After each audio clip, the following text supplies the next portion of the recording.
This is Jason with Intricate Coatings, your epoxy expert. In this video, I'm going to show you how to clean up oil spills from your epoxy floor.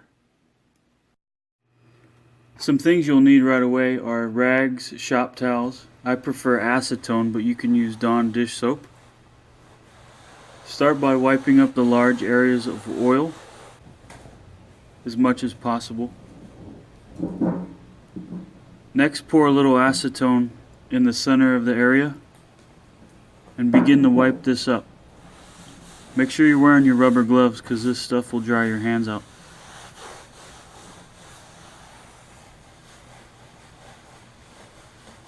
Once you're finished wiping the acetone up, your oil spot is free from your epoxy floor. Beautiful again.